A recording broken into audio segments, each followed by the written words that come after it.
አንድን ቃል አውቃለሁ የምንለው መቼ ነው? እነዚህን 5 ነገር ካላወቃችሁ ባትሉት ይሻላል። የመጀመሪያው pronunciation አጠራሩ፣ ሁለተኛው spelling አጻጻፉን፣ ሶስተኛው literal meaning ዲክሽነሪ አተረጓጎሙን፣ አራተኛው contextual meaning ካገባቡ የሚሰጠውን ትርጓሜ፣ አምስተኛው right place ትክክለኛ አጠቃቀሙ። ኤግዛምፕል pronunciation የሚለውን ቃል ራሱን ብንወስደው ብዙዎቻችን እዚህ ጋር pronunciation እያልን ነው የምንጠራው። no it's pronunciation። ሁለተኛው ራሱን ስንጽፈው pronunciation ብለን እንጽፋለን። መምህራንን ጨምሮ pronunciation እያልን እንጽፋለን፣ pronunciation እያልን እንጠራለን። pronoun ሳይሆን pronunciation ነው ሲጻፍም ሲጠራም pronunciation ነው። ሶስተኛው literal meaning ማለት dictionary meaning ማለት ነው። pronunciation dictionary meaning literal meaning ምንድነው?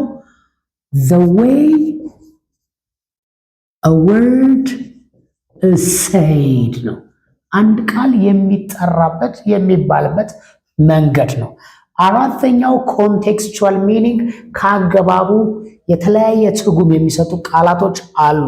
unfortunately pronunciation the way a word is said ነው። ሌላ additional contextual ትርጉም የለውም። ግን ሌላ ቃል ማየት እንችላለን። ለምሳሌ I saw him in person። አሁን I saw him in person ስንል person ሰው ማለት ነው እኛ የምናውቀው። in this context I saw him in person ማለት በአካል አይቼዋለሁ ማለት ነው። ስለዚህ the word person የሚለው ኮንቴክስቹዋል ሚኒንጉ እዚህ ጋር በአካል በአይነ ስጋ አግኝቼዋለሁ ማለት ነው። the last correct usage ማለት የቃላቱ ትክክለኛ አጠቃቀሙ ነው።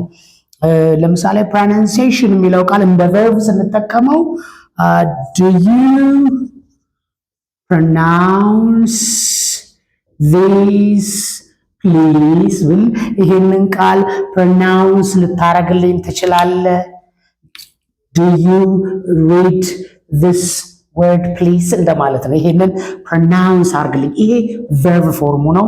pronunciation እዚህ ጋር ደግሞ ያለው noun ፎርሙ ነው። ናውኑ ላይ ነን ብለን ስንጠቀም verbu ላይ ግን noun ብለን እንጠቀማለን። so pronunciation የሚባል ቃል የለም። pronunciation ነው። verቡ ግን pronounce መሆን ይችላል። this is Teddy from Teddy family።